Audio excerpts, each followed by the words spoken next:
2024, c'est décidément l'année des beefs. J'imagine que vous avez jeté un œil à la dispute entre Drake et Kendrick Lamar, mais il faut absolument que vous suiviez celle qui se déroule entre l'Inde et le Canada. Je vous explique. Depuis 2023, plusieurs accrochages ont envenimé les relations entre l'Inde et le Canada.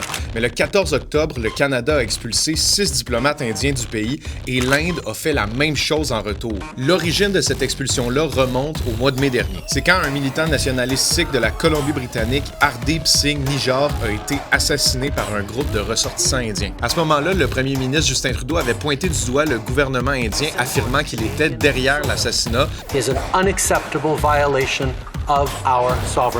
Ce que le gouvernement du premier ministre Narendra Modi a nié. C'est là que ça se complique.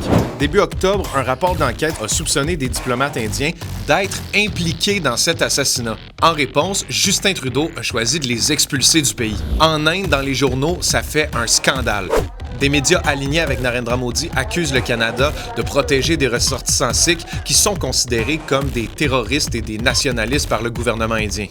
Il faut savoir qu'au Canada, il existe une large communauté sikh dont fait partie Jagmeet Singh, le chef du NPD par exemple. La communauté sikh est minoritaire en Inde et certains de ses membres souhaitaient faire du Pendjab, une province du nord-ouest du pays, un État indépendant. Mais ils ont connu des violentes répressions du gouvernement indien. À ce stade-ci, les relations avec le gouvernement indien sont à leur plus bas. La ministre des Affaires étrangères, Mélanie Joly, a gardé une ligne dure vis-à-vis de l'Inde, mais plusieurs experts en politique internationale jugent que l'Inde est un partenaire économique trop précieux pour que la situation puisse continuer comme ça bien longtemps.